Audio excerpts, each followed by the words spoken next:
para a pressão de perguntas inteligentes para um Rishi, um representante autêntico dos Vedas, é semelhante ao peso de um bebê no colo de uma mãe. Não é um peso, continua sendo um peso, continua sendo uma pressão, mas não produz descontentamento, não produz ansiedade, não produz revolta, produz satisfação, produz beleza, é estético, tá?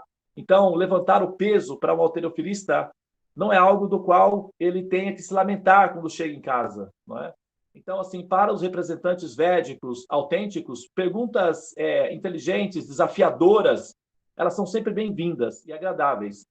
As perguntas delas devem ser posicionadas de uma maneira que o intelector tenha a intenção de aprender com a resposta e não que ele tenha a prerrogativa de que a pergunta dele seja um checkmate que vá colocar em constrangimento o representante védico. Ele tem que ter a esperança de que vai conseguir uma resposta produtiva como consequência da pergunta. Então, ele tem que ser um pesquisador, ele tem que ser autêntico na sua abordagem de pesquisa também.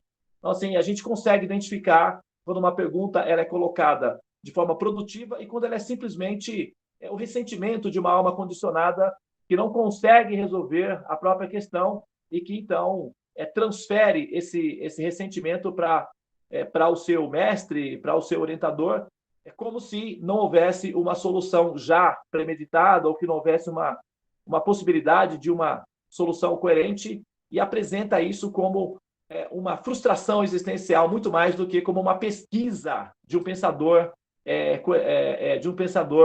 posicionado em busca de conhecimento, tá? Então, a ideia é realmente aproveitar esse momento para que a gente possa interagir com esses conhecimentos, tá? Contribuir com a evolução da humanidade é responsabilidade de qualquer pensador védico que assumiu para si a responsabilidade de representar o mestre, de representar os conhecimentos védicos. Então, é natural que as questões sejam colocadas. E eu estou muito feliz de estar aqui, de poder, sabe, compartilhar com vocês os conhecimentos védicos e trocar ideias. E também estou sempre aberto a novas perguntas e considerações. E o amor é inclusivista, ele não é separatista, então perguntas desafiadoras e produtivas são sempre bem-vindas. Então vamos lá, vamos às perguntas, né? Vamos ver o que a gente consegue aí com o nosso Sadhu Sangha de hoje, tá bom? Então vou passar a palavra para a Ivana. Eu quero dizer que assim, estou feliz de estar aqui, né? Como eu disse recentemente, boa noite a todos. Namastê, Hare Krishna, que a paz esteja com vocês. Então, vamos agora passar para a Ivana. Ivana, você pode receber, né, os convidados na sala e depois apresentar as questões que serão debatidas hoje. Boa noite a todos, Namastê, Hare Krishna. Nós estamos muito felizes também, viu, Devananda, ter essa oportunidade aí com você e com todos, né, com o grupo. Então, a gente está aqui com a Devi, com a Anaíse, com a Alice, Ana Cristina Dantas, Ana Lee, Carlinhos, o Lincoln, a Márcia Regina, o Pedro, a Tulasi e você. E eu também. Muito bem. Você pode fazer uma descrição das perguntas da pauta? Tá. Então, a primeira pergunta seria da Anaíse, né?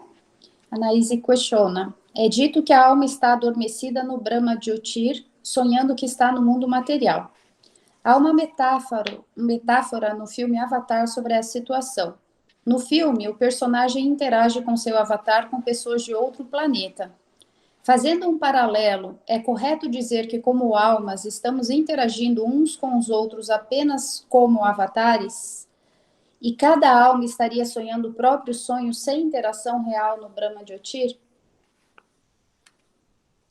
A segunda questão seria da Cita. Eu não sei se a Cita está no grupo. Sabe? A Cita está no grupo, mas ela não está aqui hoje presente. A gente pula, Devananda?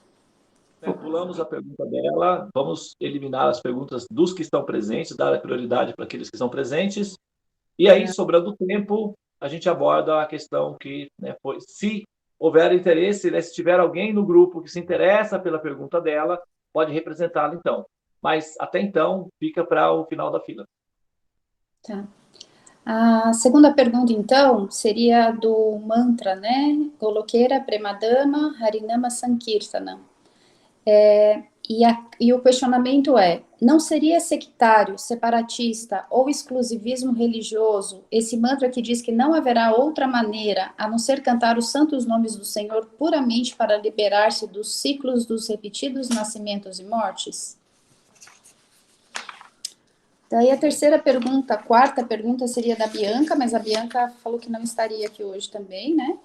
A Ana Cristina está presente.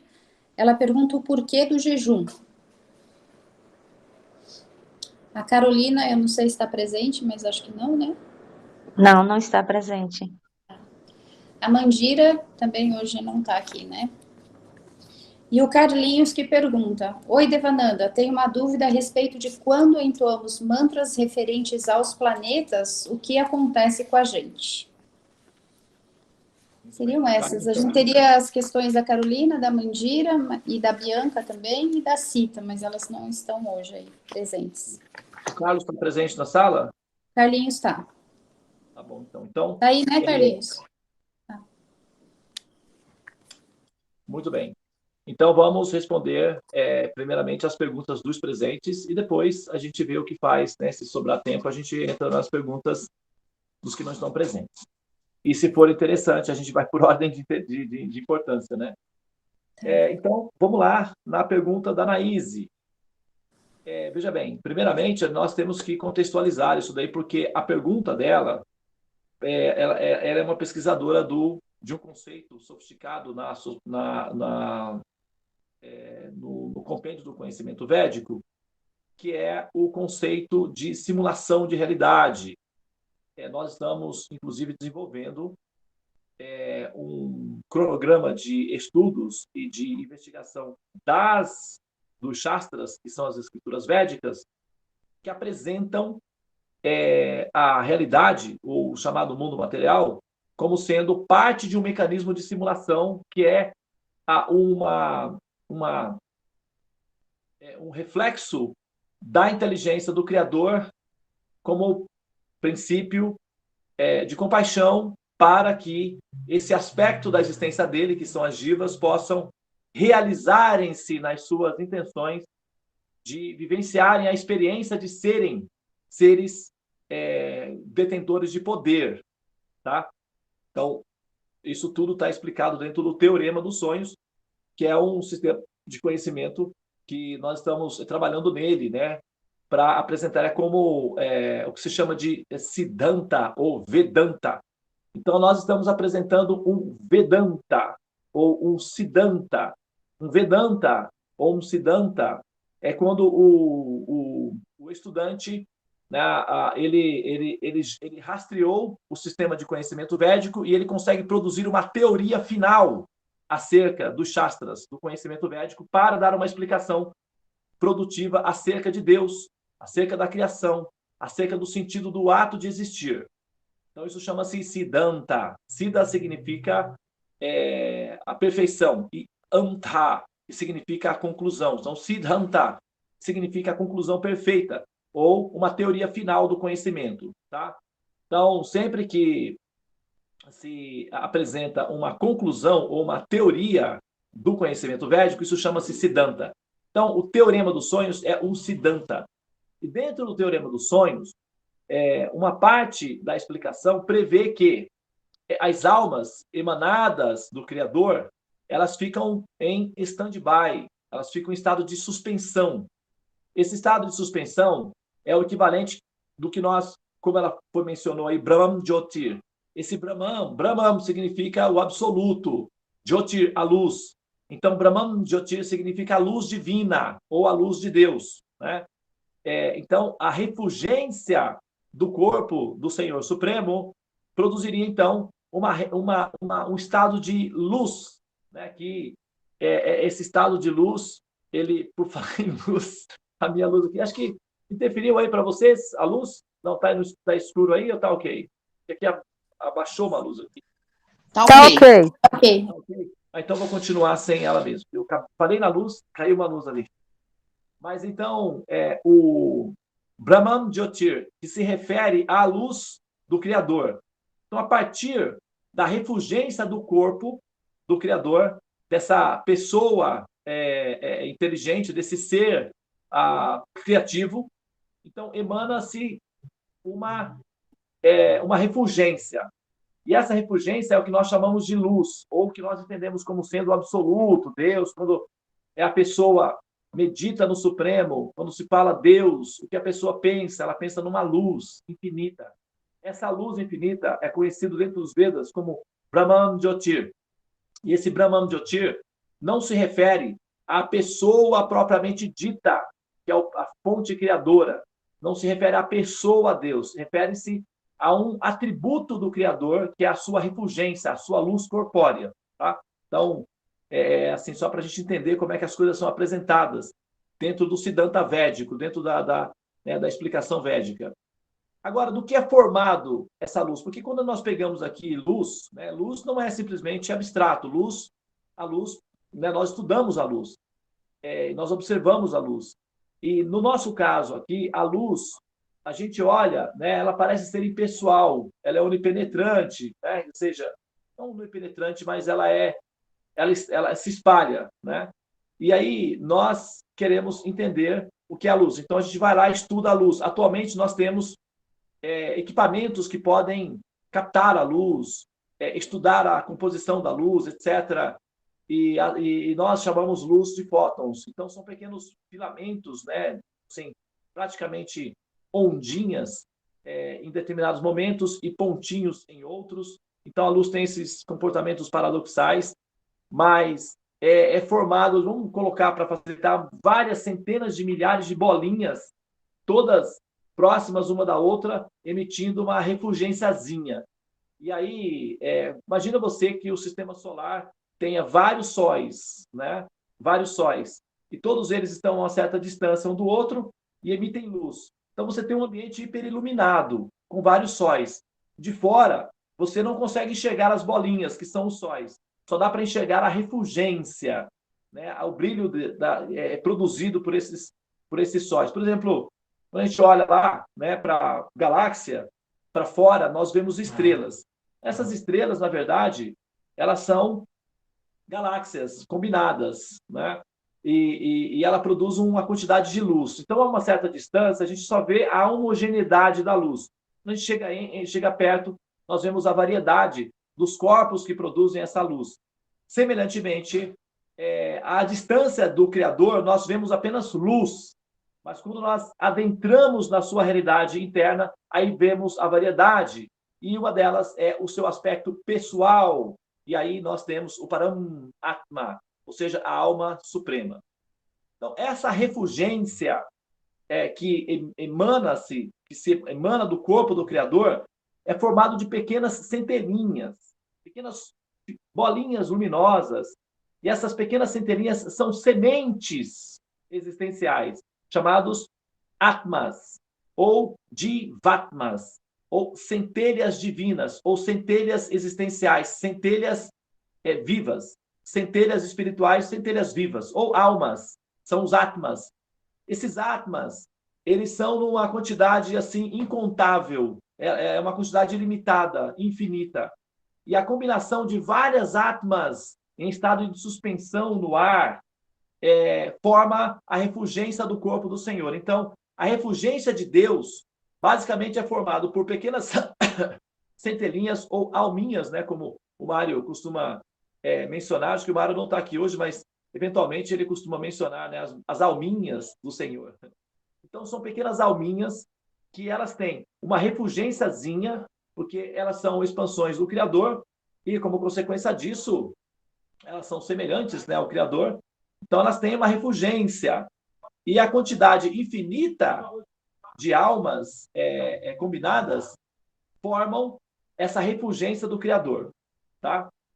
Só para vocês saberem mais ou menos do que ela falou, né? Só contextualizando para vocês aí entenderem o que foi que ela disse. Então, agora, parte-se do seguinte princípio. As almas estão em estado de stand-by, em estado de suspensão. Não é? Imagina você, por exemplo, que você tem uma mesa cheia de coberta por algodão molhado, né? Algodão molhado. Pessoal, sei se vocês estão ouvindo aí um barulho de fundo, é porque nossa atividade aqui no espaço já começou, né? Amanhã, por exemplo, a gente tem aqui eventos. Então, o pessoal já começa a se movimentar desde hoje. Então, tem uma movimentaçãozinha aí fora, tá? Espero que não atrapalhe aqui, ó. Vamos lá. Então, imagina você na escola, né? No colegial, nós fazíamos essa experiência. Colocávamos algodão molhado e depois colocávamos as sementinhas ali, arroz, feijão, milho, o que seja, né? E aí, trigo. Então, essas sementes, elas germinavam. E isso era uma experiência. Então, agora você imagina que o reino de Deus, ou a transcendência, é um ambiente fértil em que as almas brotam, ou elas germinam, tá? Então, esse estado de suspensão, onde as almas ficam, seria semelhante ao algodão, onde nós colocamos as centelhinhas, as sementes, tá? Se você pegar uma sementinha de feijão, ela é assim, disforme, você pode dizer que ela é impessoal, ela tem uma forminha, as sementes, de um modo geral, possuem uma forma mais ou menos arredondada, né?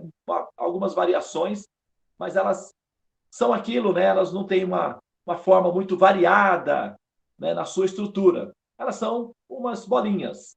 E aí, você coloca essas bolinhas na terra ou numa superfície com algodão molhado, elas vão brotar, tá?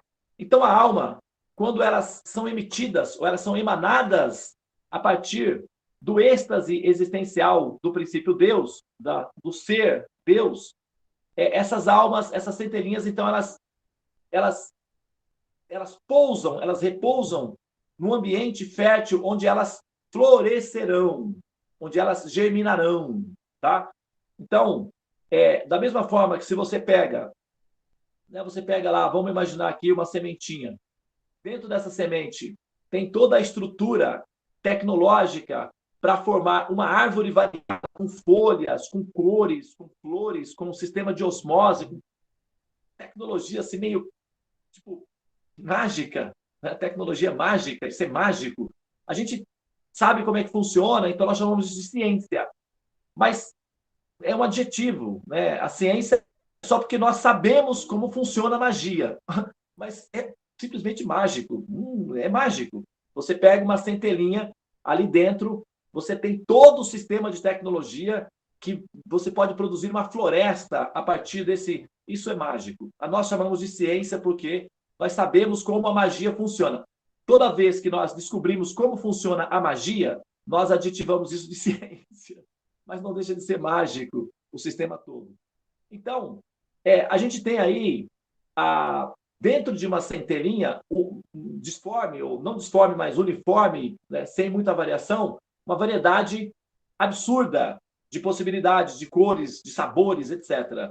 Então, semelhantemente, a alma, embora ela seja emitida na sua origem na forma de uma pequena centelhinha, dentro da sua constituição existencial, existe a probabilidade de uma pessoa aparecer no final. Olha nós aí, né? Isso prova o fato de nós sermos pessoas. É uma demonstração muito gritante de que essa possibilidade é uma probabilidade possível, manifesta, sabe, inevitável. Então, não tem como evitar essa possibilidade de que o princípio pessoa seja um princípio real, existente, na probabilidade da existência. Isso seria extremamente irracional afirmar que essa possibilidade não é possível diante dela, sabe? É uma coisa assim bem... Chama, inclusive, a atenção, é algo até que às vezes eu fico pensando, é até engraçado, né? Observar os pensadores chegarem a essa conclusão que não há a possibilidade de uma pessoa na sua origem. Realmente é algo assim bem curioso essa conclusão. O Teorema dos Sonhos tem a função de demonstrar como essa conclusão ela é uma conclusão aparentemente elegante, mas no final ela é uma equação deselegante, porque ela prescinde de um fator muito assim, importante na equação final, que é a coerência da precisão, né? Isso, tudo bem, é um assunto diferente. Agora, quando a centelha começa a florescer, a germinar, esse processo de germinar se dá através de um mecanismo conhecido como Yoga Nidra, ou sonho, através de um sistema de sonho. que é basicamente um sistema de não de auto-hipnose, de hipnose mesmo induzida. Essas alminhas, elas estão num ambiente em que elas são induzidas a sonhar, elas são motivadas a sonhar, são, sabe, elas são conduzidas a um sistema de sonhos, e essas almas, elas sonham, e os sonhos são coletivos. O processo dos sonhos são coletivos. E os personagens que essas almas sonham são realidades didáticas, funcionais, relativas. Elas podem sonhar ser humanos, podem sonhar ser animais, vegetais, podem sonhar ser semideuses, podem sonhar ser seres assim, para além dos pós-humanos. Então, o sonho, dentro do sistema da simulação, que é o que nós chamamos de universo ou mundo material, é coletivo, né? Nós conseguimos nos interagir dentro do sistema da simulação, que é um sonho, basicamente, e pode ser demonstrado isso matematicamente, tá?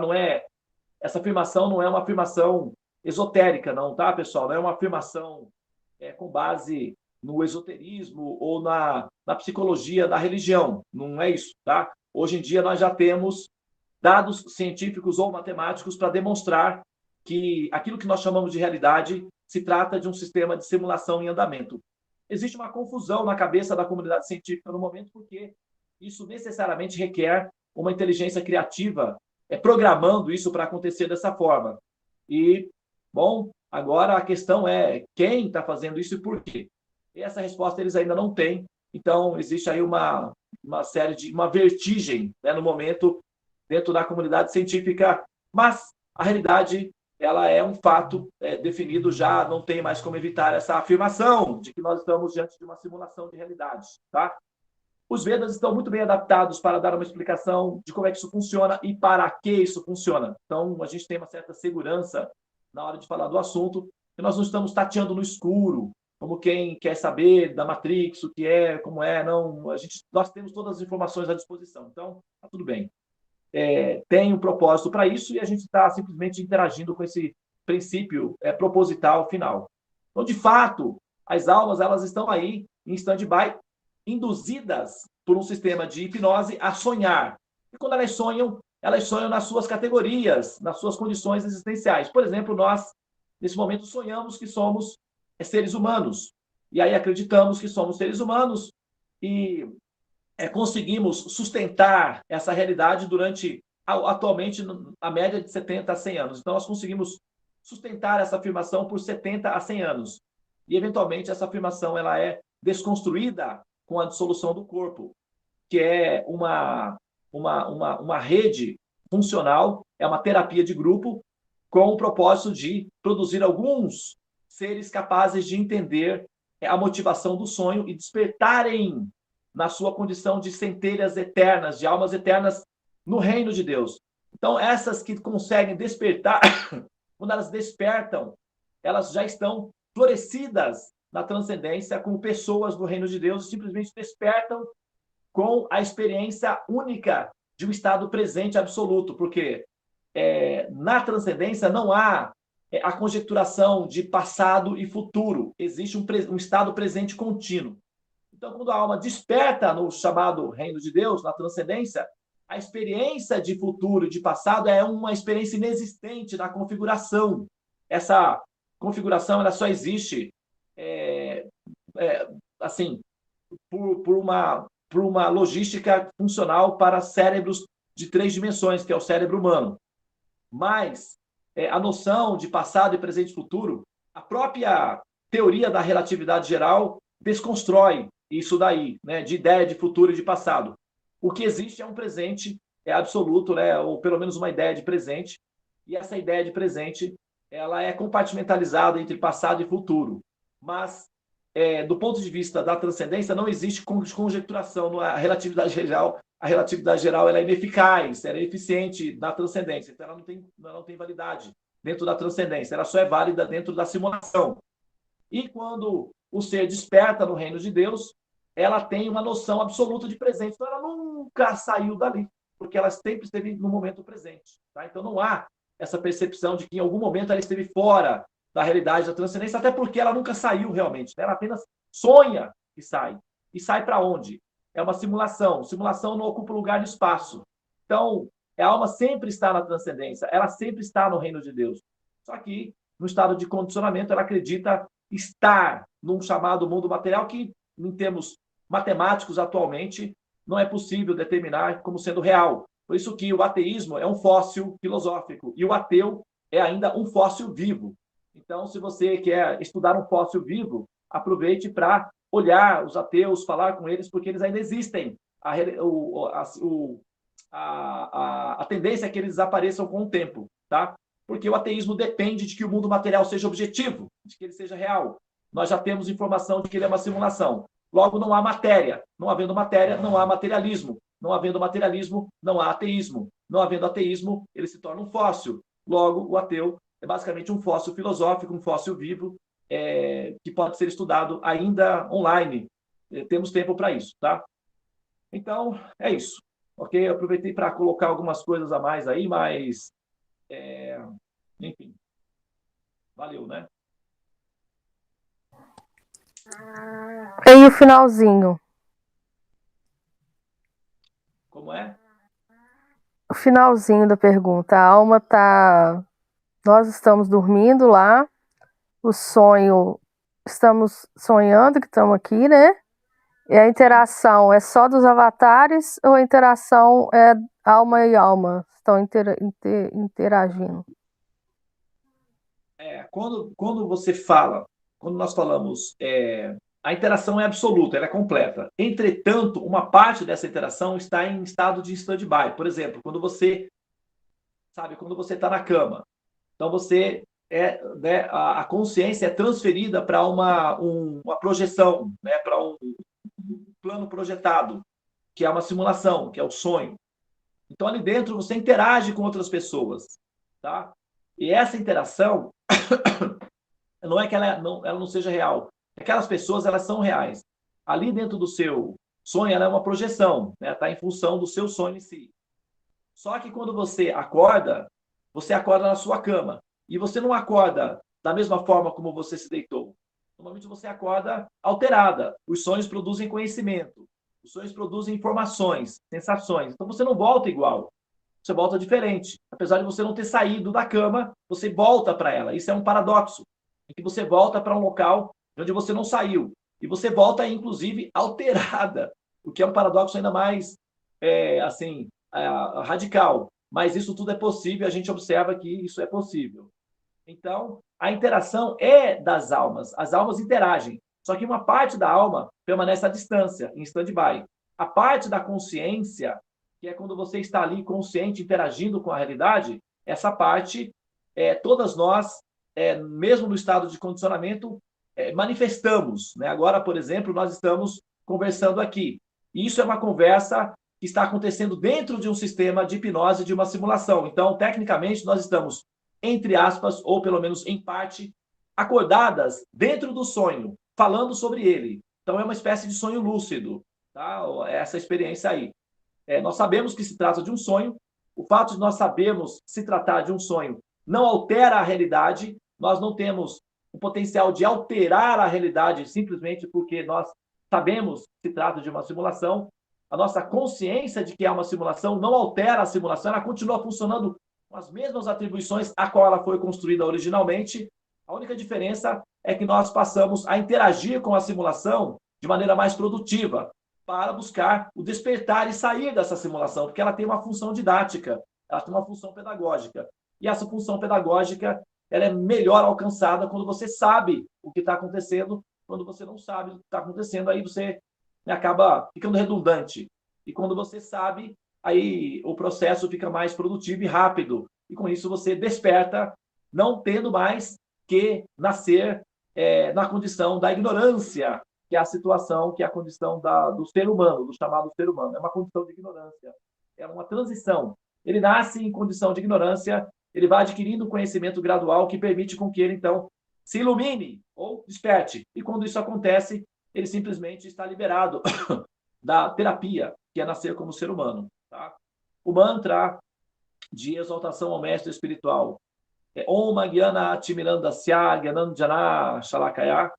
Chakshura Meritanjanatasma Shri Gurave Namaha, que diz, muito embora eu tenha nascido na mais obscura região da ignorância, conhecido como o mundo material, que é repleto de letargia e escuridão, o mestre espiritual, né, que tem conhecimento transcendental, está abrindo os meus olhos com o achote do conhecimento transcendental. E com isso, ele está me libertando do ciclo dos repetidos nascimentos e mortes, do assim chamado samsara, que é o mundo material. A tal mestre, com gratidão no coração, que é o meu libertador, eu ofereço minhas respeitosas reverências com plena atitude de gratidão. Namastê. Jaya Gurudeva. Esse é o mantra, né, que é apresentado nos Vedas para que os discípulos ofereçam ao mestre, reconhecendo a importância da interferência do mestre, que é aquele que transmite conhecimento, que liberta o ser da condição de aprisionamento, tá? Mas essa interação ela é parcial, não é absoluta, não é total. Entretanto, num certo sentido, sim, é total, porque, como eu disse, né, quando você acorda lá na sua cama, o choque da experiência de ter se deparado com uma múmia lá no Egito, falante com você, continua, né? É até engraçado, mas você, de repente, descobriu que não, né? Se alguma coisa você aprende com tudo isso daí. Sempre nós aprendemos. Então, a interação, ela, embora seja uma simulação, o ser que está sonhando, ele adquire conhecimento.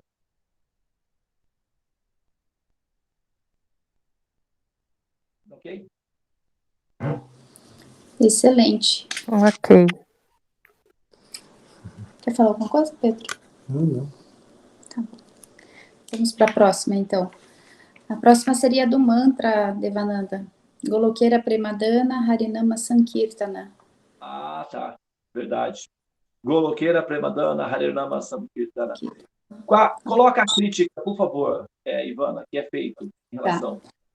Não seria sectário, separatista ou exclusivismo religioso esse mantra que diz que não haverá outra maneira a não ser cantar os santos nomes do Senhor puramente para liberar-se dos ciclos dos repetidos nascimentos e mortes?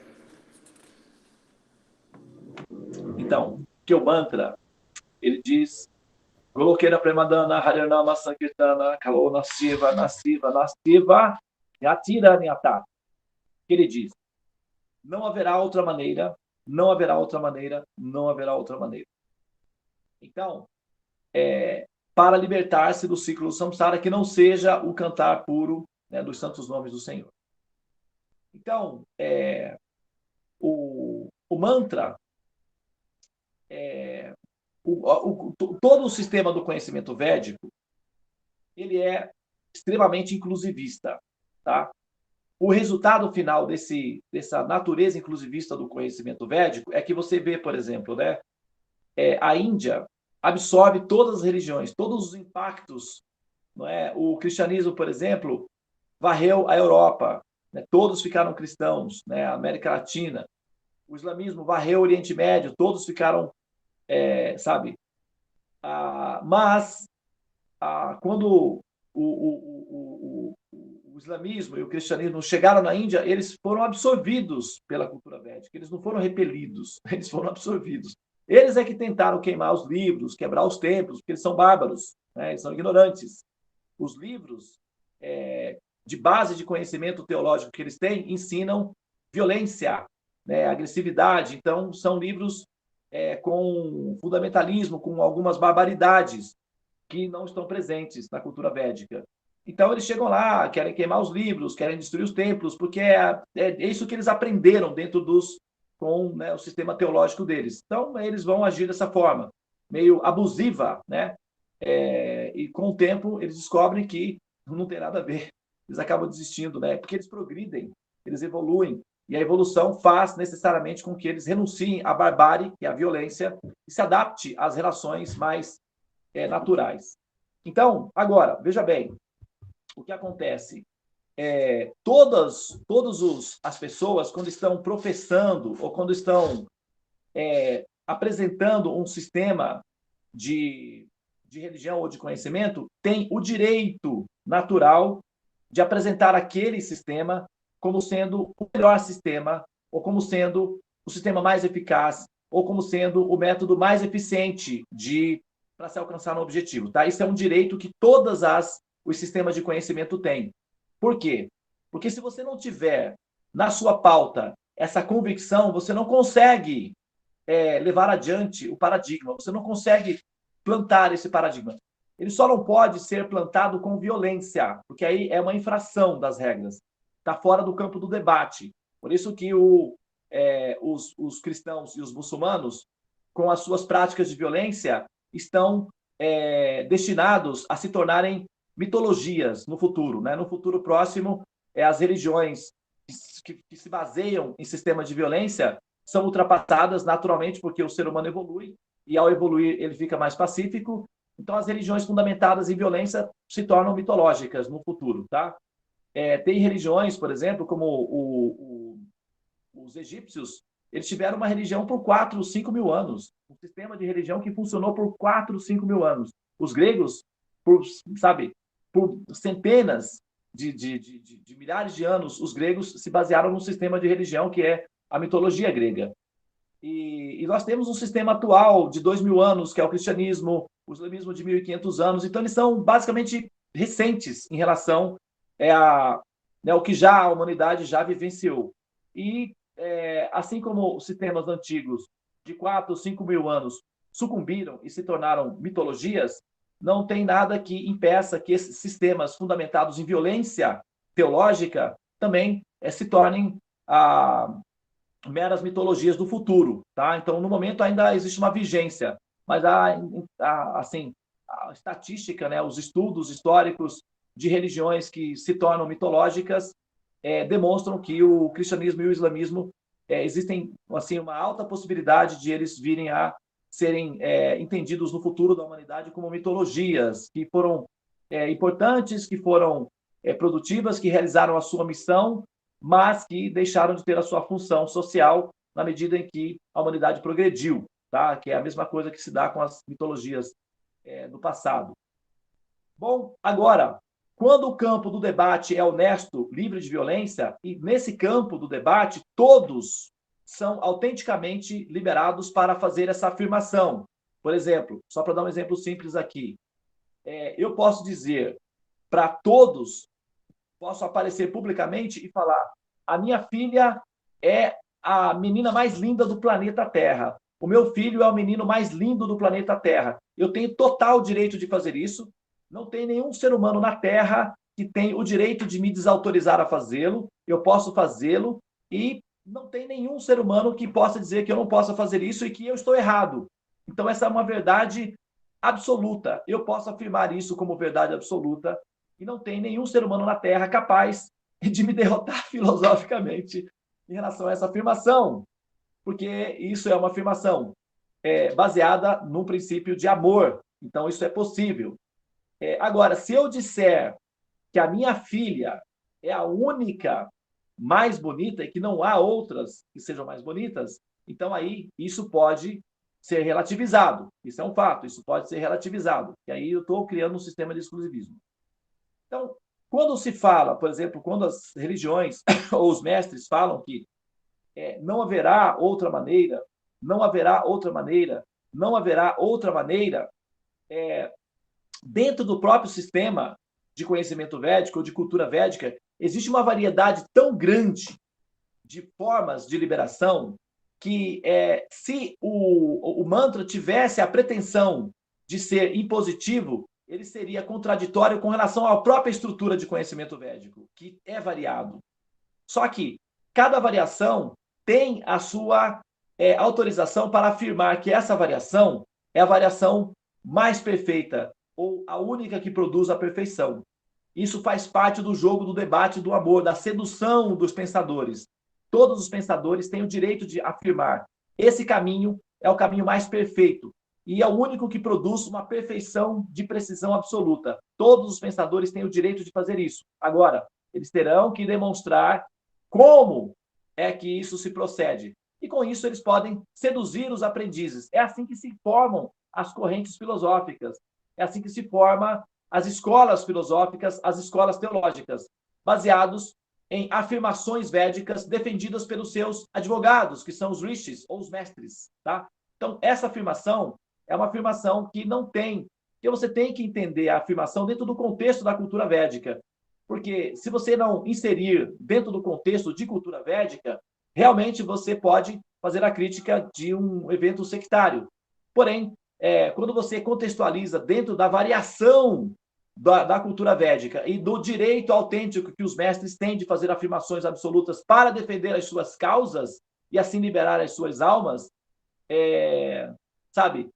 Isso é autêntico. Agora, é um fato que tem coisas que são boas, tem coisas que são melhores, tem coisas que são muito melhores que as melhores, tem coisas que são perfeitas.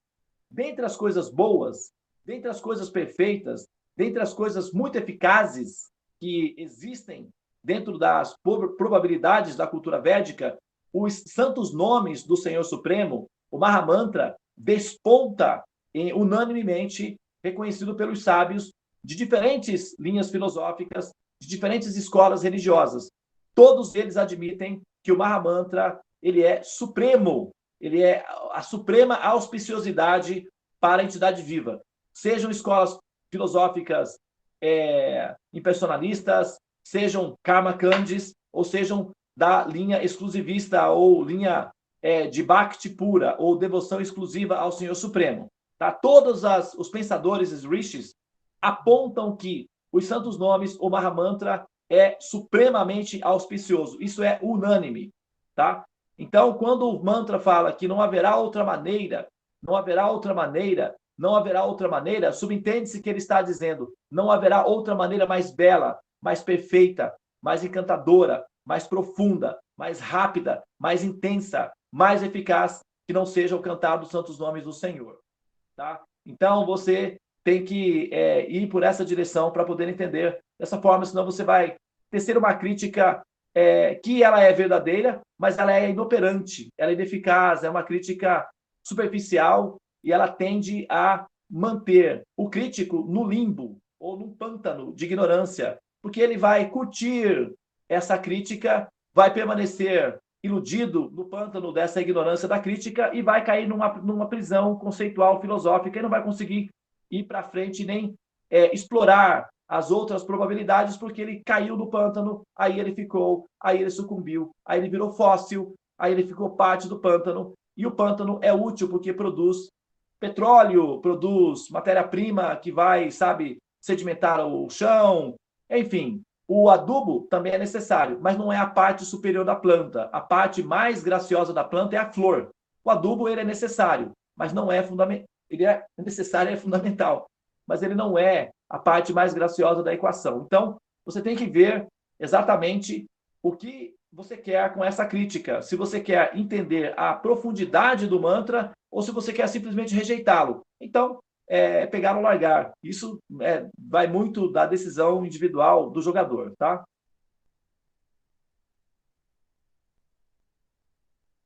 Ok? Devananda, eu até entendo que essa questão de você cantar o mantra, você entrando no som do mantra, você entra em contato com a Suprema Personalidade de Deus direto, né? É ele, é uma manifestação. Então, não sei se é isso mesmo, mas você entra em contato direto com Deus mesmo. Então, acho que não deve, talvez, existir uma maneira mais eficaz mesmo de entrar em contato. Não sei se eu estou correta nessa... Exatamente, está correta. Porque assim, você pode pegar, é uma árvore, né, o mantra. Então você pode pegar um galho e analisar de diferentes ângulos, você vai ter um efeito, né, que corrobore a intenção do próprio mantra em si. De fato, o mantra pode ser utilizado, por exemplo, para simplesmente entrar na refulgência do Brahman impessoal do Absoluto. Muitos fazem isso. Muitos yogis entoam o mantra para entrar na refulgência do Absoluto. E o mantra ele tem o aspecto impessoal, de fato, mas continua sendo absoluto. E o mantra também leva o ser até o darshan, ou a visão pessoal do Paramatma, que é o ser de onde essa refulgência emana. Então, o mantra, ele é mais rápido, ele é mais poderoso, ele é mais eficaz. E essa é uma observação equânime entre os pensadores védicos. É isso mesmo. O contato direto com a suprema personalidade de Deus produz um efeito antisséptico, esterilizante e revitalizante de uma maneira muito mais efetiva e poderosa. É isso mesmo, está correto. Pedro queria fazer uma pergunta aqui, Devananda, por favor. Devananda, me surgiu uma dúvida agora, e eu acho que está no contexto, eu vou me autorizar a fazer. É o seguinte, o mantra, ele é um impulso para chegar ao Supremo, ou ele é o próprio caminho, é ele que chega ao Supremo? Então, o mantra em si, quando se faz a análise do mantra, normalmente os poetas, né, aí já entra um aspecto mais assim, já declarações de amor, mas ao mesmo tempo, se nós considerarmos que o mantra ele é uma manifestação, vamos partir por probabilidade, a gente não precisa acreditar em nada, a gente só pode conjecturar a princípio, não tem problema nenhum, conjecturar eu acho que está dentro do jogo. Vamos partir do princípio de que esse ente, essa entidade original, a suprema personalidade de Deus, seja uma probabilidade possível, já que existem pessoas, porque não poderia haver uma pessoa com uma quantificação de potência maior. A gente observa que tem pessoas fracas, pessoas médias, pessoas fortes, então a gente vê que existe uma variação.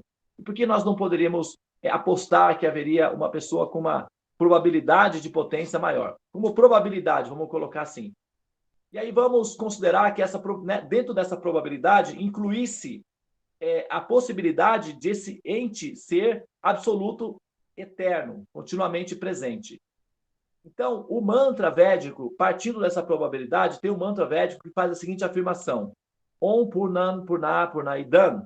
Ele diz que, muito embora do todo completo emanem muitas centelhas ou emanações de si mesmo, elas são completas em si, e muito embora muitas emanações completas emanem do todo completo, ele permanece o equilíbrio perfeito, sendo todo completo, completamente, eternamente. Quer dizer, ele não se altera, porque muitas centelhas completas emanam dele, ele permanece inalterado, né? Então ele permanece completo em si mesmo. Então é um estado de competência de presente e de potência contínua estabelecida aí, pelo menos conjecturando o mantra em si. E essas emanações do absoluto, todas as potências do absoluto, também são consideradas absolutas, porque não há mesmo a energia material, que é a simulação, ela é eterna, tá? Isso é outro assunto, mas ela é eterna. Por isso que os cientistas têm uma dificuldade de entender o processo da criação universal, porque ela tem todas as configurações de um princípio eterno. Então, os cientistas têm razão quando dizem que o universo não tem começo, porque tudo que eles analisam aparentemente é eterno, já que se trata de um princípio matemático, e matemática é altamente reciclável. Então, eles partem do princípio que é eterno. Então, todas as emanações do Criador são eternas e absolutas. Então, os santos nomes, os nomes do absoluto e o próprio absoluto não são realidades separadas. Não existe uma separação de realidade. Tudo é absoluto. E o nome do absoluto, ele é absoluto em si mesmo. Então, o mantra, ele funciona tanto como o início, o princípio de ignição, como ele é completo em si mesmo. Então, na medida em que nós aprofundamos o nosso canto, nós nos purificamos com a prática de imergirmos-nos no mantra, ou na nossa simbiose com o mantra, nós vamos nos aperfeiçoando na nossa relação com o mantra. E isso produz uma percepção do mantra. E essa percepção ela vai amadurecendo na medida em que nós vamos nos purificando na simbiose com o mantra. E essa maturidade vai, aos poucos, demonstrando que o mantra, embora ele seja o caminho, ele também é o fim em si mesmo. Tanto é que existem muitos yogis, Vaishnavas, que simplesmente ficam 24 horas por dia entoando o mantra continuamente. A simbiose faz com que eles se tornem o mantra. Eles não deixam de ser pessoas, eles continuam sendo pessoas. Mas o mantra se torna tudo. O mantra se torna a mãe, o pai, o amigo, o mestre, o alimento, o sono, a cama, tudo. O mantra se torna absolutamente tudo. Mas nessa fase de maturidade, quando o ser percebe que o mantra é uma manifestação do absoluto.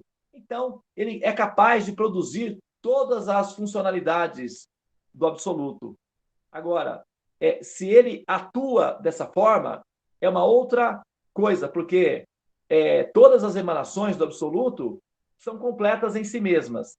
Entretanto, elas manifestam funções equivalentes à qualidade delas, quanto entidades, como, por exemplo, nós somos completas como almas, porém, nós somos pequeninas. Então, embora nós tenhamos poder, que é uma das qualidades de Deus, e por isso nós somos completas, a nossa capacidade de lidar com o poder, eventualmente, não é tão perfeita. Nós cometemos erros. E isso já é uma variação da entidade viva, não é uma qualidade do Supremo. Ele não tem essa falha de cometer erros ao lidar com o poder. Só as entidades vivas. Para isso, o mundo material, chamado mundo material, é criado como uma simulação para esse treinamento de como lidar com essa energia sem cometer infrações, que quer dizer violência, né, no caso. Mas é verdade que, na medida em que nós progredimos, aprofundamos a nossa simbiose com o mantra ele vai tomando uma proporção predominante na nossa vida, né? Por exemplo, o meu caso é um caso assim, semelhante a esse, que devido à imersão no mantra, devido à simbiose com o mantra e assim, porque o mantra ele também vai se revelando para a pessoa, né? A pessoa vai entendendo o mantra, ela vai se alimentando do mantra.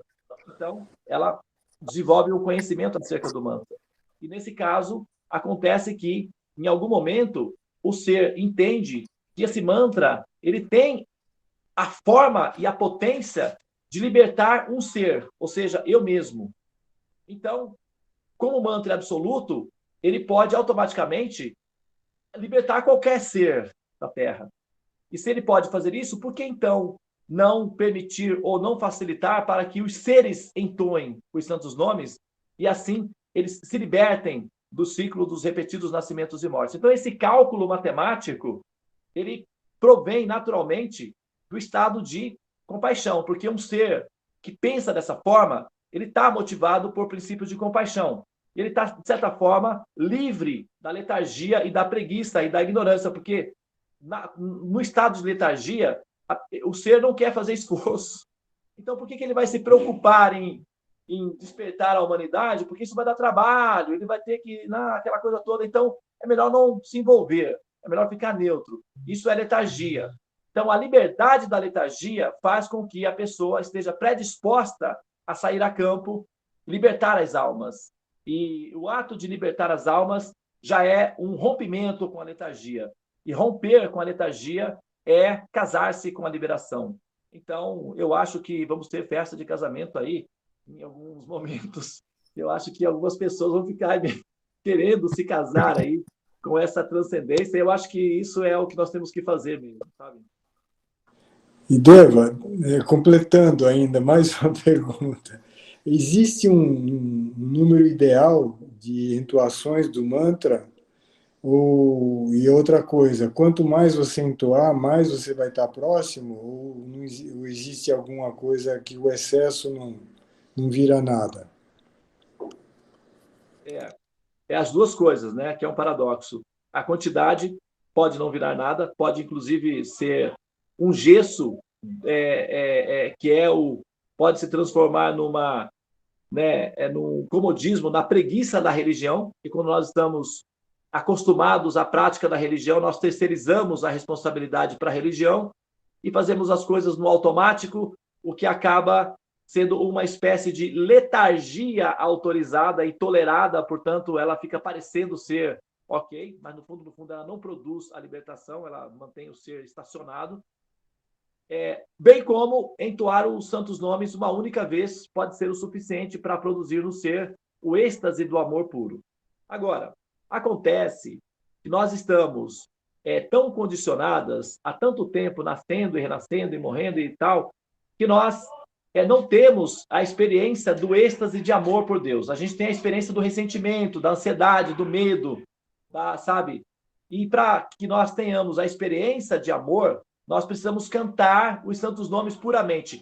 E como se consegue isso? Aí é que está o problema, entendeu? Você tem que ficar insistindo.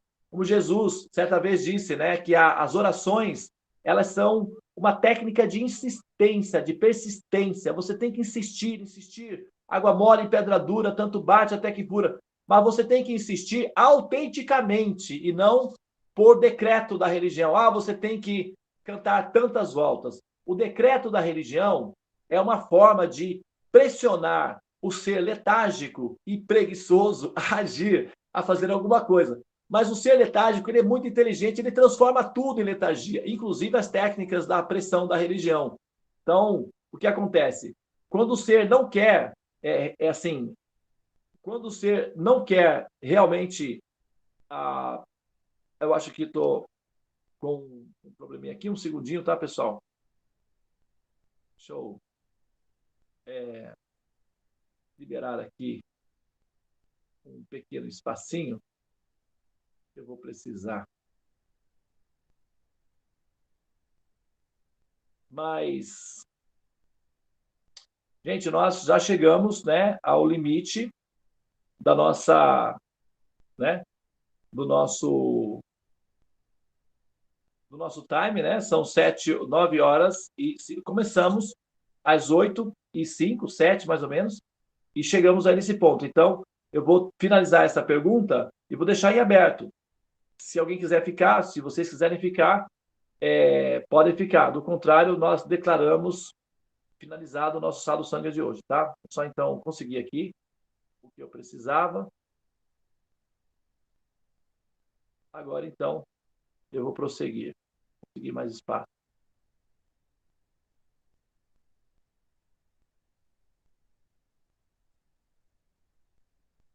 Bom, então é isso, tá?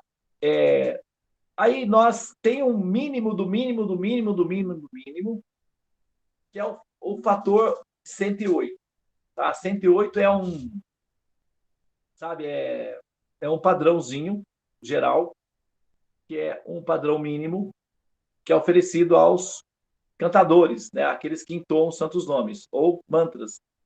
Esse número de 108, ele é utilizado por todas as escolas filosóficas, por todos os rishis.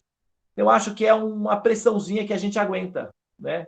Qualquer pessoa aguenta, até um ocidental acostumado, né, ao impersonalismo, acostumado ao relativismo, suporta uma pressãozinha. 108 batidinhas no coração, né, para acordar. 108 batidinhas na janela, né? Hello, olá, olá. 108, a gente aguenta. Agora, aqueles que, sabe, quiserem explorar mais esse mundo de forma consciente, então, o céu é o limite, o infinito ao além. A pessoa está livre para explorar da maneira que ela desejar. Mas o mínimo do mínimo é uma volta completinha de 108, uma vez por dia, porque é uma gotinha, né, de vacina que mantém a pessoa imunizada da letargia. E deve ser tomada durante o nascer do sol, para ter o efeito absoluto. Tem uma técnica ainda que, se você se transferir mentalmente para um local sagrado e você entoar o mantra dentro de um local sagrado, ou se você residir em um local sagrado, como é o caso de vocês aí, que vocês residem no local de peregrinação, que é um local sagrado, então, uma volta dos santos nomes cantados no local sagrado tem o valor de 100 voltas. Tem a potência de 100. Então, olha lá, gostaram? Já adiantou seu lado aí, né, Pedro?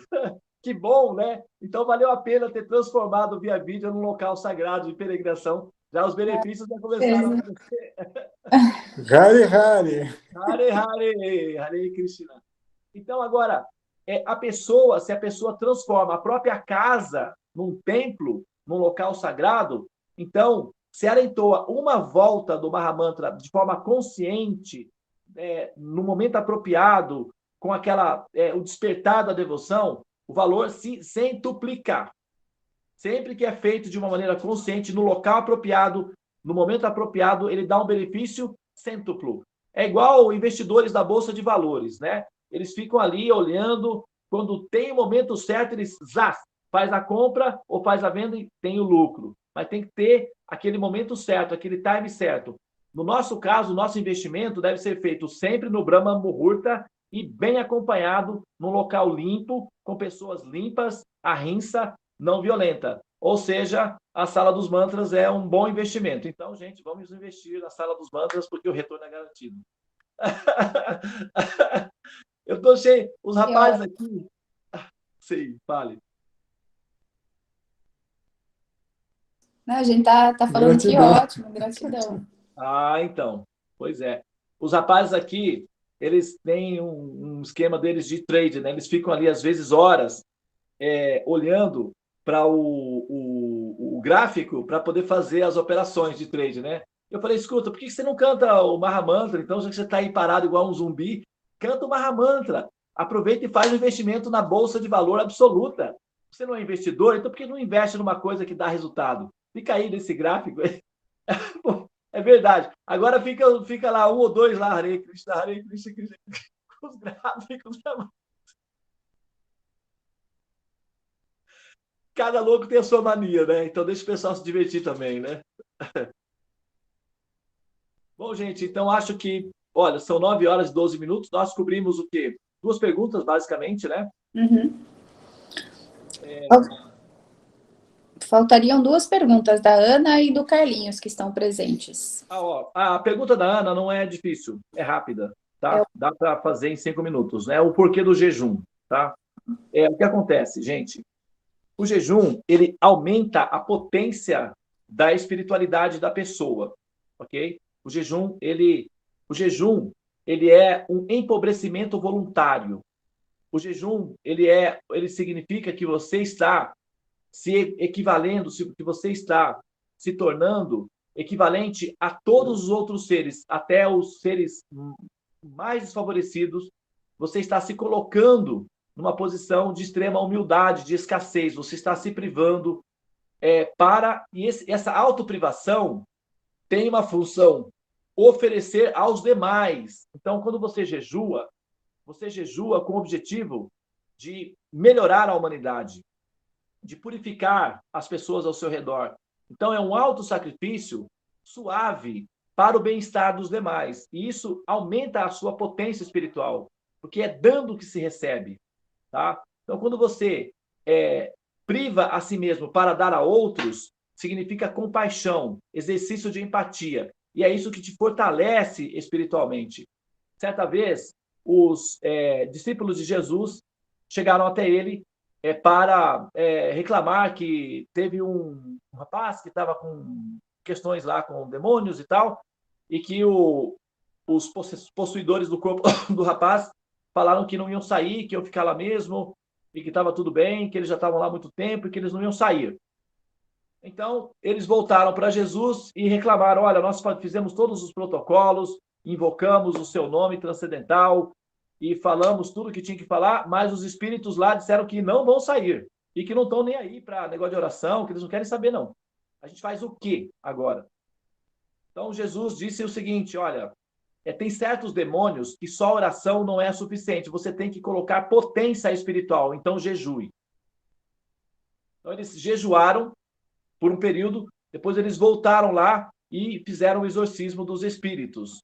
Então, quer dizer, quando a gente quer se livrar de karmas, né, que a gente tem o pressentimento lá de que estamos sendo, sabe, sugados por seres espirituais, né, por entidades, sabe, alguém fez algum trabalho para mim, aquela coisa toda. Então, assim, basta você simplesmente jejuar, que eles vão embora. Todas as cargas, energias, etc., saem do ambiente. O jejum, ele é uma concessão que produz um poder espiritual para aquele que jejua, tá?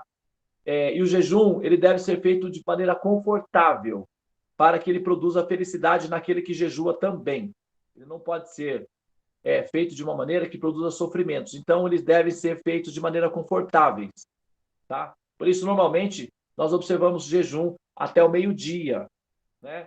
e após o meio-dia, a nossa alimentação é uma alimentação suave, ahimsa, uma alimentação sem violência. Até porque, se eu faço parte de uma egrégora espiritual e eu tiro de mim, ou eu elimino de mim a violência, isso significa que eu estou sendo compassivo com o meu grupo, com as pessoas do outro lado. Porque a violência que eu levo em mim cria um obstáculo a mais para aqueles que estão próximos de mim. Então, compaixão pelo próximo significa eliminar a violência. Então, como nós estamos no contexto da humanidade, o jejum de violência, por exemplo, não se alimentar de produtos que sejam derivados da violência, é um ato de compaixão para com a humanidade, de compaixão para com os animais, porque os animais, eles não entram, eles são excluídos das religiões, de um modo geral.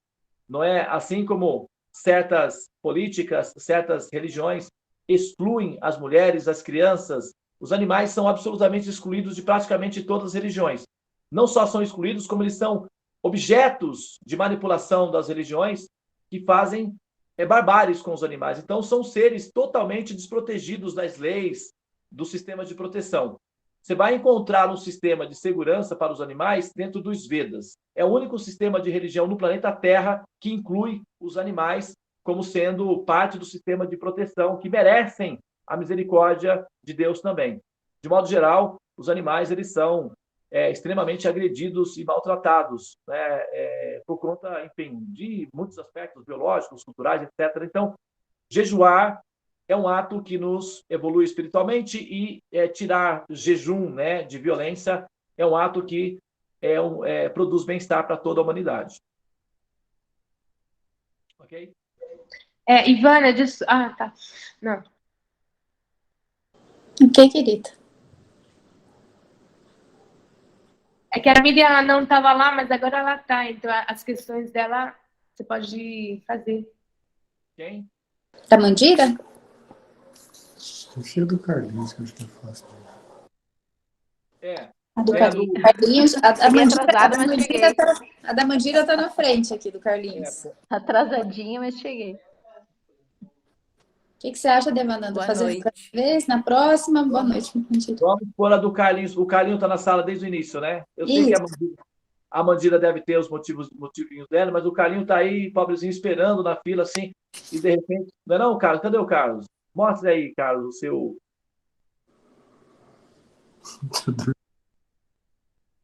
O Carlinhos dormiu, porque ele costuma dormir no mantra também, não? Será que ele dormiu? Tá acordado, Carlos? Sei não, viu? Acho que ele já fez. Bom. Acho que o Carlinhos saiu, viu, Devananda? Então, eu acho que ele perdeu a vez, então. Passa para a Mandira. Você quer fazer a sua pergunta, querida? Mandira.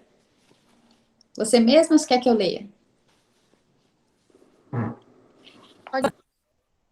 Obrigada. Então, a pergunta da Mandira, primeiro ela cumprimenta, né, Hare Krishna, e ela fala, por gentileza, Devananda, poderias falar sobre o princípio da criação e sobre os vários tipos de loucas? É loucas que fala? Loucas. Poderia situar a suprema personalidade de Krishna com relação a Brahma, Shiva e Vishnu? Poderias falar sobre os universos materiais e espirituais segundo os Vedas? Hariom, Tat Sat, gratidão. Essa é bastante pergunta, hein, Mandira? Traduzindo, Devananda, você poderia falar que tudo aquilo que é possível no universo... Deixa eu só falar que o Carlinhos saiu, tá, gente? Não é que ele dormiu, né? Ele saiu, ele não tá aqui, não. Então, já foi. Bom, vou tentar, né, falar alguma coisa aí. Brahma, Shiva, Vishnu. Vishnu, ele é a suprema personalidade de Deus. Então, ele que cria a simulação. E ele entra na simulação para fazer a manutenção dela, porque ninguém consegue fazer a manutenção dessa tecnologia, ninguém, só ele. Ele é o único, ele criou a tecnologia, é o único que detém o monopólio da tecnologia, é o único que consegue fazer a manutenção disso daí, tá? Ninguém consegue. Então, ele assume a forma de Vishnu, da Trindade, para fazer a manutenção. Bom, para ocupar os seus filhinhos em terapia ocupacional, ele então chama alguns, tá? Os principais, os primeiros, Brahma e Shiva. Shiva, então, ele fará a função ele concentrará em si, é como se ele fosse um transistor. Shiva e Brahma, como se fossem transistores no computador. O que eles fazem? Eles têm a função de produzirem certos efeitos, né, no universo. Shiva tem a função de reciclar a matéria-prima decomposta, decadente. Então, tudo aquilo que decai, a energia Shiva, ou o princípio Shiva, vai fazer com que aquilo se dissolva por completo para que ele seja reutilizado novamente. Então, Shiva, ele é o controlador do modo tamas, que é a ignorância, né, a escuridão. Brahma é aquele que vai, então, recolher a matéria-prima, é o princípio, né, que recolhe a matéria-prima e refaz essa matéria-prima de maneira funcional. Então, ele é o arquiteto, o construtor do universo. Brahma e Shiva. Vishnu é a suprema personalidade de Deus, que é o mantenedor de tudo isso. Na verdade, tanto Shiva como Brahma fazem o que fazem devido ao fato de que eles estão assessorados por Vishnu. Então, é a trindade, né, nesse sentido aí, tá bom? Agora, nos detalhes, como isso se dá, não é necessário que, por exemplo, existem princípios que são automáticos, assim como os bancos, né, têm atendimentos automáticos, esses princípios, Brahma e Shiva, possuem as suas redes bem organizadas de funcionamento automático no universo. Então, não é necessário que eles estejam, aí presentes e fazendo todas as atividades pessoalmente. O mecanismo automático, ele é ativado. Esse mecanismo automático faz parte do processo da criação, que é controlada por Vishnu, o Senhor Supremo, o Criador, como um filme que vai mostrando as suas funções na medida em que ele vai se desenvolvendo. Agora, como um pai amoroso, ele atribui a responsabilidade disso a Brahma, a Shiva, aos semideuses, etc., a toda a hoste de criaturinhas, que é uma terapia de grupo. Então, o papai faz tudo, mas ele chama os filhinhos, ocupa os filhinhos em atividade, eles ficam felizes e se purificam com isso. Então, é uma terapia de grupo, tá? E o pedagogo, no caso, é o próprio Vishnu, tá bem? Krishna é uma instância particular, é uma instância que é uma realidade, uma realidade que ela está para além da percepção de Deus, tá? É preciso transcender Deus para poder absorver-se em Krishna. Quando você olha Krishna e admite ele como sendo a suprema personalidade de Deus, já não é Krishna mais, é Vishnu. Tá? Vishnu é a suprema personalidade de Deus. Krishna é o objeto da perfeição da criação de Deus. Então, ele é o resultado da perfeição da criação de Deus. É a manifestação da suprema personalidade de Deus no seu aspecto mais doce, querido, inocente. Tanto é que o próprio Krishna não sabe que, assim, ele não tem noção de quem ele é, entendeu? E como é que você vai entender isso? Não tem como entender assim, rapidamente, intelectualmente. É preciso formar uma simbiose com Krishna. E quando você ama Krishna, a ideia de Deus desaparece do contexto, ela fica neutralizada. A concepção de Deus, inclusive, ela é didática, ela só existe dentro do mundo material, que é didático. Quando você está na transcendência, a ideia do conceito de Deus não está presente. Ninguém tem noção de Deus. A noção de Deus não é uma realidade absoluta em todas as fases, ela é funcional. Ela só existe enquanto a alma está condicionada. Quando a alma liberta-se, o conceito de Deus desaparece e entra, então, os relacionamentos interpessoais, como amigo, como esposo, como pai, como...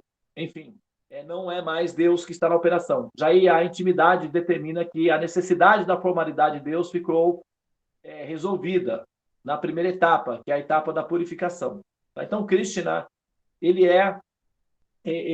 está disponível para aqueles que já realizaram Deus e têm a boa fortuna de fazer experiências de imersão em Krishna. Essas experiências de imersão com Krishna acaba absorvendo a consciência da entidade viva e ela deseja estar com Krishna eternamente, porque ela acaba amando Krishna, se apaixonando, amando Krishna. E muito embora ela saiba da existência de Deus, ela ora a Deus para estar com Krishna, que é uma manifestação da própria Suprema Personalidade de Deus sem o contexto de ser Deus, que é o objeto supremo de amor. Então, esse é Krishna.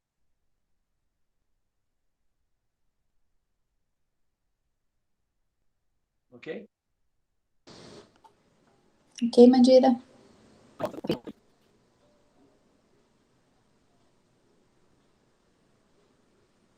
Uma pergunta, deixa eu ver se eu acho uma pergunta. Não está dando para te Você ouvir, tem Mandira. a pergunta aí, né, Ivana? Deixa eu só achar. Sei. Aquela pergunta sobre o princípio da criação e sobre os vários tipos de loucas e sobre os universos materiais e espirituais segundo os Vedas. Se você poderia falar sobre isso. Então, a resposta ao que nós conversamos lá com a primeira pergunta da Naíde, ela absorve essa pergunta aí, né? Ela responde.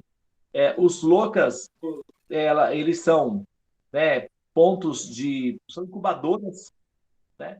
São incubadoras e elas recebem essas consciências na forma, produzem os corpos e as consciências, então, vão viver esses corpos, são incubadoras didáticas, funcionais, né, para terapia de grupo.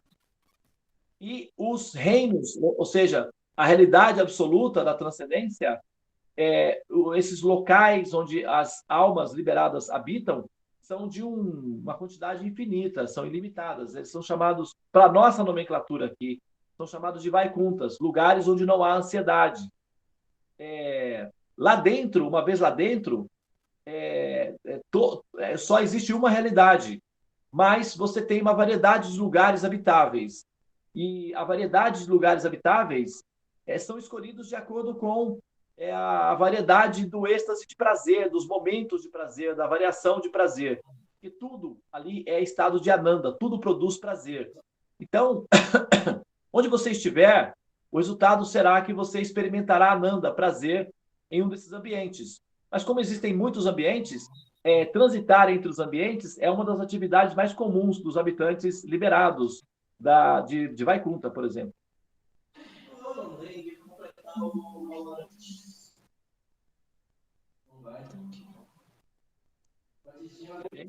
E dentro do mundo material, chamado mundo material, né, que é uma criação simulada, como a gente falou lá atrás. Depois você pode pegar o vídeo desse sadhusanga e assistir. Você vai ver que a pergunta que você fez está respondida na primeira pergunta que foi feita pela Anaíse. Ah, tá. Certo. Tá bom? Muito bem, gente. Então, eu acho que, né, nós fechamos aí, né,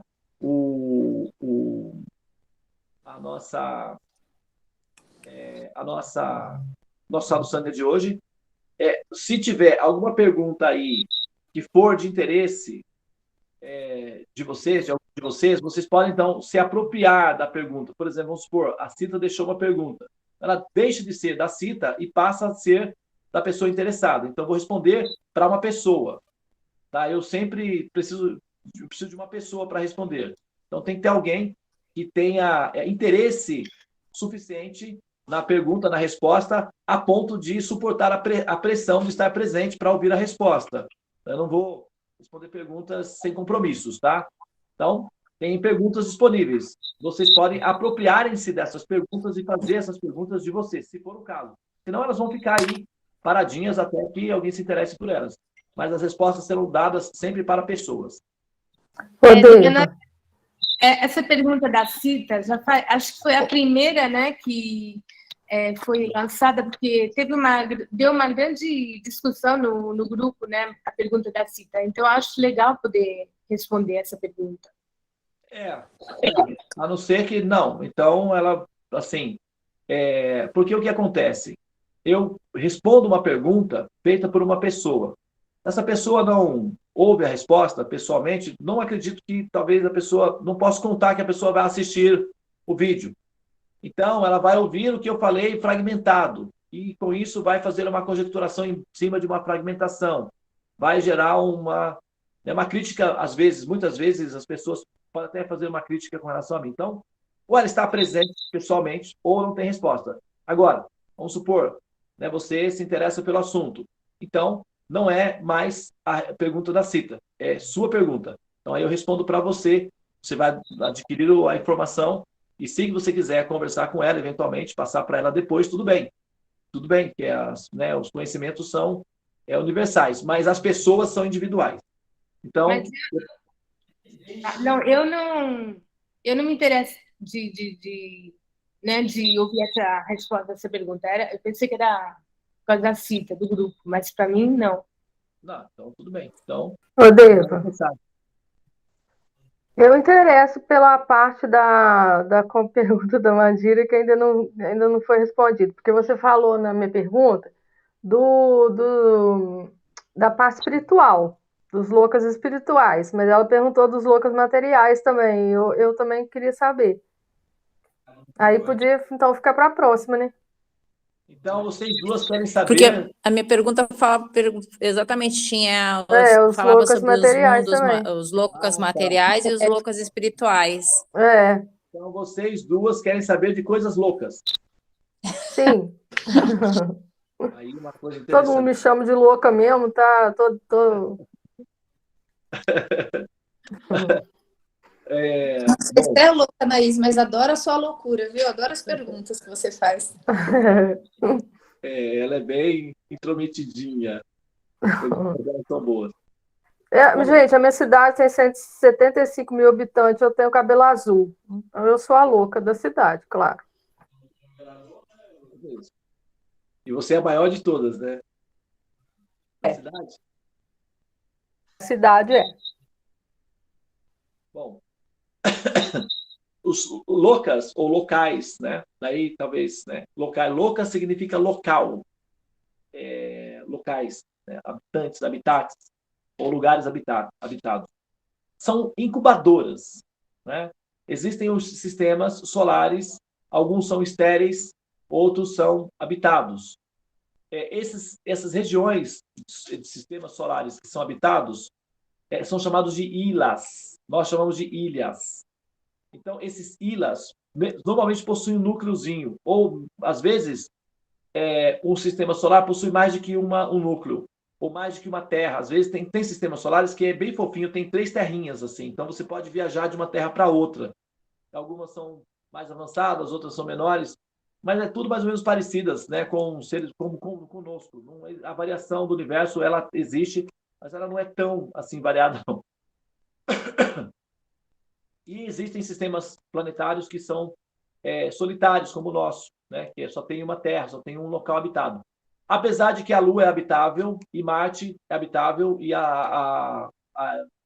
eles estão especulando que o satélite Titã é uma das luas de Saturno também habitável. Existem vários locais no sistema solar que são habitáveis. É preciso fazer uma série de ajustes ali, mas é habitável. Por exemplo, a Lua possui água e oxigênio na Lua.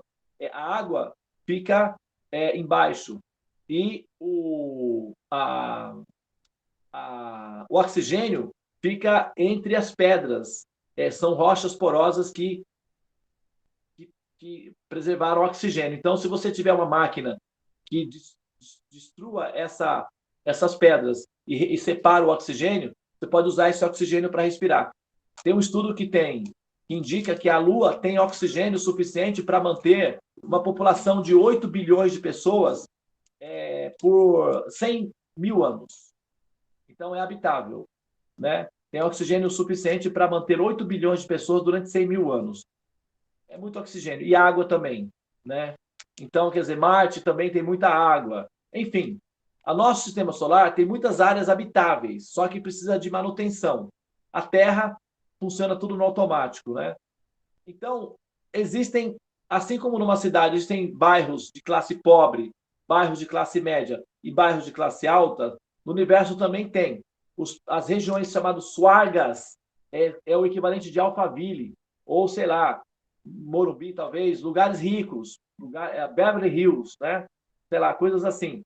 Então, lugares de classe alta, que são os planetas Devas, tá? Uma classe de Devas. Depois você tem os intermediários. E dentro desses intermediários você tem os melhores, os médios e os inferiores. A Terra está dentro da classe dos intermediários, mas na base. Dentro da classe média, seria a primazinha mais pobrezinha, assim, que tem ali a sua vidinha com uma certa dignidade, mas que é tudo bem contadinho, né? Assim, é uma vida bem regrada. Então, a Terra está dentro dessa faixa. Tem planetas, regiões que são mais empobrecidos do que a Terra. E isso, a qualidade de vida é mais demorada, né? As formas de vida são mais rudimentares, enfim. Mas também são locais que recebem almas. Essas almas se desenvolvem aí, se purificam, e como a purificação é um processo, é uma logística coletiva, para que a alma, então, se decante do desejo de dominar e de explorar a natureza, ou mesmo nos sistemas inferiores, você pode ter aí um tipo de técnica em que as almas, uma vez habitando nesses ambientes, também se purifiquem. E, eventualmente, elas podem ser transferidas para as outras áreas, porque o universo é um conglomerado. Então, a administração do universo permite você pôr uma alma num planeta incivilizado, né, ou num corpo bárbaro, um corpo de animal, para uma função, e depois transferir essa mesma alma para uma outra realidade completamente diferente. Então, essa possibilidade de variação está previsto dentro da explicação védica. E isso é o que, por exemplo, justifica que certos animais sofram, né? Mas eu não vou falar sobre isso agora, porque vai entrar num debate, né, bastante acentuado aí, então é melhor a gente deixar isso para um outro momento, tá bom?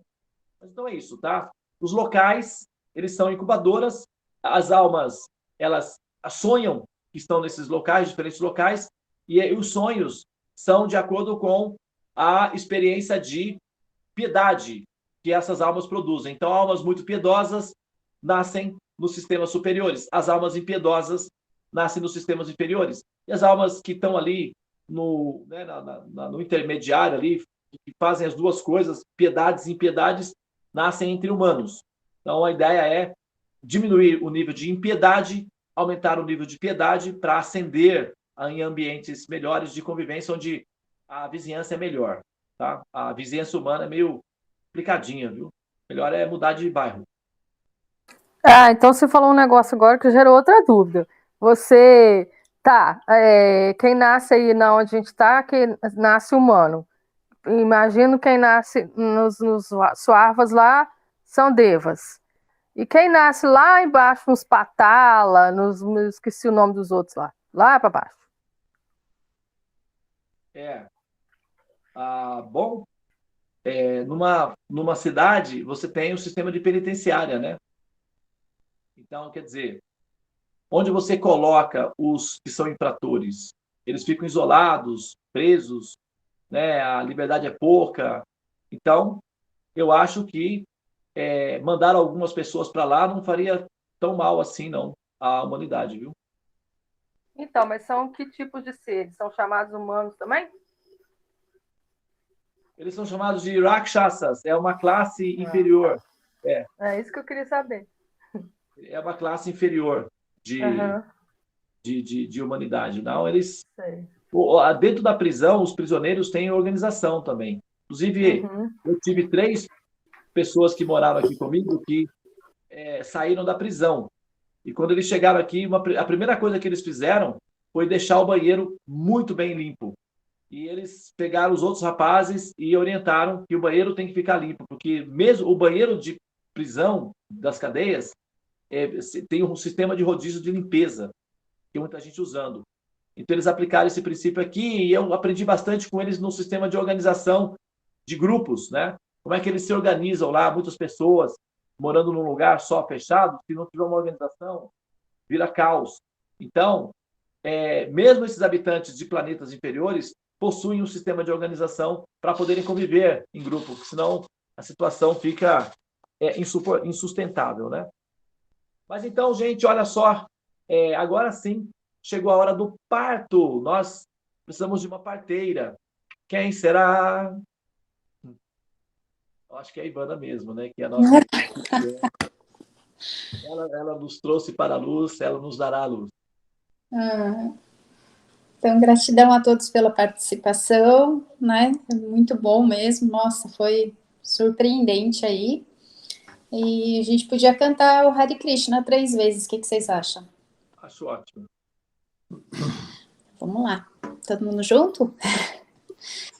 Hare Krishna. Hare Krishna, Hare Hare Krishna, Krishna, Hare Krishna, Krishna Krishna, Hare Hare, Hare Rama, Rama Hare Rama, Rama Rama Hare Hare, Hare Krishna, Krishna Krishna, Hare Hare, Krishna, Hare Rama, Rama Hare Rama, Rama Hare Rama, Hare, Hare Hare Krishna, Krishna Krishna, Hare Hare, Hare Rama, Rama Rama, Hare Hare. Muito bem.